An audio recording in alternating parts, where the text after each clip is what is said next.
Assalamualaikum warahmatullahi wabarakatuh. Perkenalkan, nama saya Ade Uswa Puji, MPM 20402098, kelas SIR 4120, Politeknik PC Ganesha. Oke, di sini saya akan menjelaskan tentang analisis klinik Pratama Brugger Glorieux dari mata kuliah rekayasa perangkat lunak. Oke, yang pertama saya akan menjelaskan sejarah perusahaan ini. Berdirinya pelayanan ini berawal dari program TBC yang bermula di Balai Pengobatan Melania Bruderan Bogor. Sejak berdiri Balai Pengobatan Melania Bruderan memfokuskan pelayanan kepada orang-orang miskin. Oleh karena itu, ketika beliau bertugas di Balai Pengobatan, beliau memiliki program TB sebagai salah satu utama untuk mengembalikan pelayanan ini sebagai misi awalnya. Maka berkembangnya program TB menjangkau pasien di berbagai penjuru di Kota Bogor dan Kabupaten Bogor, bahkan pasien TB dari kota-kota lainnya. Yang kedua, saya akan menjelaskan visi dan misi perusahaan ini. 1. Menjadi pusat pelayanan kesehatan bagi masyarakat sekitar yang unggul dalam kualitas, di mana kasih diwujud nyatakan dalam susunan persaudaraan, kedamaian, kegembiraan, kesabaran, kemurahan hati, ketulusan hati, dan menunjang tinggi keluhuran martabat manusia dengan sebagai citra Allah. 2. Balai Pengobatan Ibu terasa mengemban misi pelayanan kesehatan Katolik bagi seluruh masyarakat dan secara konsisten berpihak pada masyarakat miskin yang diusahakan terus-menerus melalui upaya-upaya preventif, promotif, edukatif, kuratif, dan rehabilitatif. Yang ketiga, ada struktur organisasi.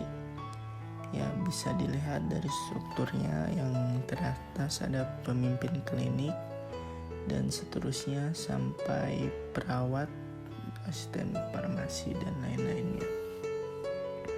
Yang keempat, saya akan menjelaskan tentang prosedur sistem berjalan. Yang pertama, prosedur pendaftaran. Calon pasien yang akan melakukan pengobatan. Pasien datang ke bagian administrasi memberikan berkas berupa fotokopi KTP untuk dibuatkan kartu pasien. Bagian administrasi mencatat pendaftaran dan dimasukkan ke arsip pendaftaran. Setelah itu, bagian admin melakukan medical record pasien ke dalam arsip medical record. Yang kedua, prosedur berobat. Kemudian, bagian admin mengambil data pasien dari medical record dan diberikan kepada dokter yang bersangkutan untuk memanggil pasien. Setelah itu, dokter memeriksa pasien, maka dokter membuatkan resep obat yang nantinya sebagai bukti laporan dan disimpan ke dalam arsip obat. Yang terakhir, prosedur pembuatan laporan. Setiap bulan, bagian administrasi membuatkan laporan berdasarkan arsip pendaftaran, arsip berobat, dan pembayaran yang nantinya diajukan kepada pemilik klinik. Kelima, ada diagram alir berjalan. Yang pertama ada diagram flow map. Bisa dilihat di diagram flow map ada pasien, pelayanan medis, administrasi, dokter, pemimpin klinik. Dan bisa dilihat juga pasien mengawali dengan mengecek terdaftar atau tidaknya. Setelah itu ada pelayanan medis yang memeriksa data pasien, mencatat data pasien, memberikan kartu pengenal, kartu status, nomor pendaftaran, dan menerima pembayaran, rekap, dan lain-lainnya. Dan dilanjutkan ke administrasi yang mencatat kwitansi, uang pembayaran, dan yang lainnya. Dan selanjutnya ada dokter yang melakukan pemeriksaan dan memberikan data penyakit dan memberi pasien resep obat. Dan yang terakhir ada pemimpin klinik yang menerima laporan kunjungan pasien, laporan bulanan, penyakit. Keenam, ada diagram kontak. Bisa dilihat dari gambar diagramnya, ada calon pasien, dan pimpinan klinik.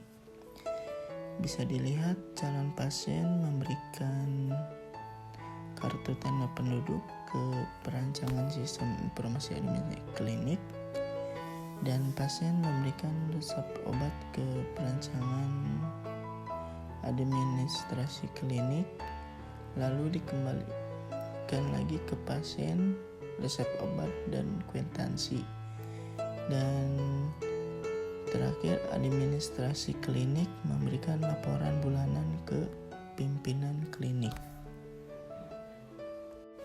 Oke, yang ketujuh ada DFD, data flow diagram. Bisa dilihat dari diagramnya. Di data flow diagram ada prosedur pendaftaran, prosedur berobat, dan prosedur pembaruan laporan.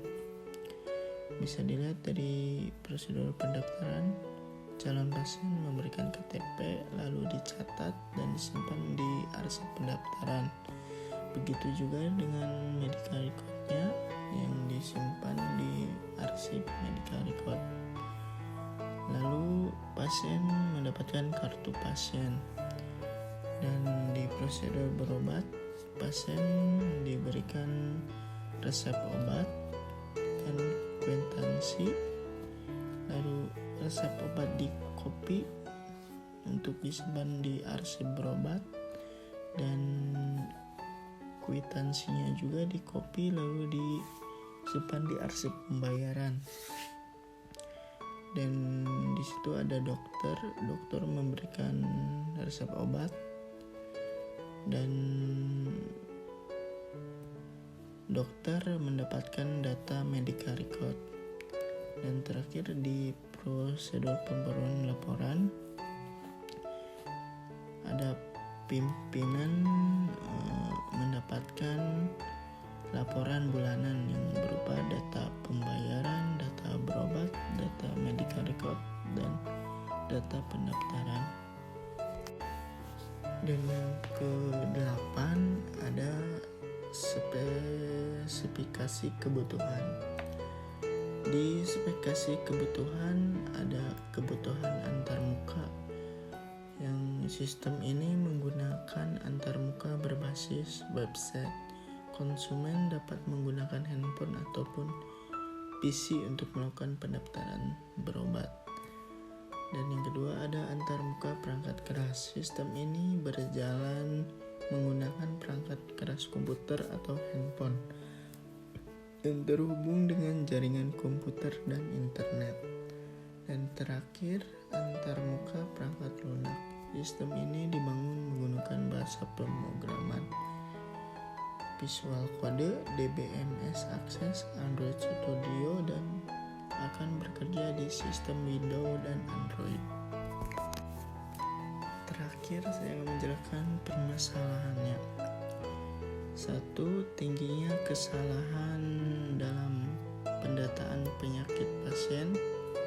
2. Di dalam pengerjaan sering mengalami penumpukan data dan serta sering terjadinya keliruan data yang ditulis oleh karyawan.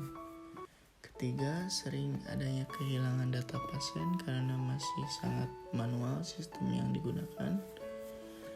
Keempat, kurangnya tenaga kerja dalam klinik Pratama Brugger Gloriuk. Dan yang terakhir, keterbatasan dalam pelayanan pasien. Oke, mungkin segitu saja yang dapat saya jelaskan dari tugas ini. Jika ada kekurangan atau kesalahan, mohon dimaafkan. Dan yang sudah menonton video ini, saya ucapkan terima kasih. Dan diakhiri dengan kata hamdalah, alhamdulillah. Oke, wassalamualaikum warahmatullahi wabarakatuh.